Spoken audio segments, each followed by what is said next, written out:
Hello guys, எல்லோரும் எப்படி இருக்கீங்க? நல்லா இருக்கீங்களா? என்னடா காய்ஸ்ன்னு சொல்கிறேன்னு பார்க்குறீங்களா? எல்லோரும் சொல்கிறாங்க, அதனால தாங்க நான் சொல்கிறேன். எங்கள் அம்மா சின்ன வயசில் எல்லாமே கொடுத்து பழக்கியிருக்காங்க. எது கொடுத்தாலும் நாங்கள் சாப்பிடுவோங்க. பழைய சாதம் ரொம்ப பிடிக்கும். ஏன்னா சின்ன வயசுலேருந்தே பழைய சாதம் கொடுத்து பழக்கியிருக்கிறாங்க. நல்ல விஷயங்கள்லாம் சொல்லி கொடுத்துருக்குறாங்க. ஆனால் இப்போ உள்ள பிள்ளைங்க பழைய சாதமாக எனக்கு வேண்டாம், அது வேண்டாம், பழைய குழம்பு வேண்டாம், பழைய தொட்டு எதுவும் வேண்டாம், பழசுன்னா எதுவும் வேண்டாம் எனக்கு அப்படின்னு சொல்லுவாங்க.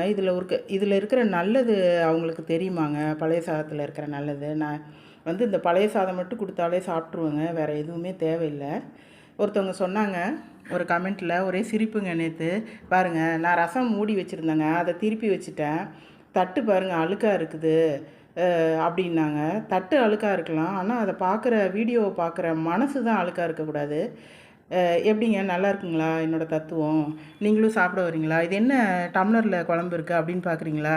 இப்படி எடுத்து இப்படி குழி பறிச்சுட்டு அந்த டம்ளர்லேருந்து குழம்பு ஊற்றுனா கரெக்டாக இருக்கும் இல்லைங்களா? சூப்பராக இருக்கும்ல. அதனால தான் நான் இப்படி வச்சுருக்கேன். நீங்களும் சாப்பிட வரீங்களா? தேங்க்யூ.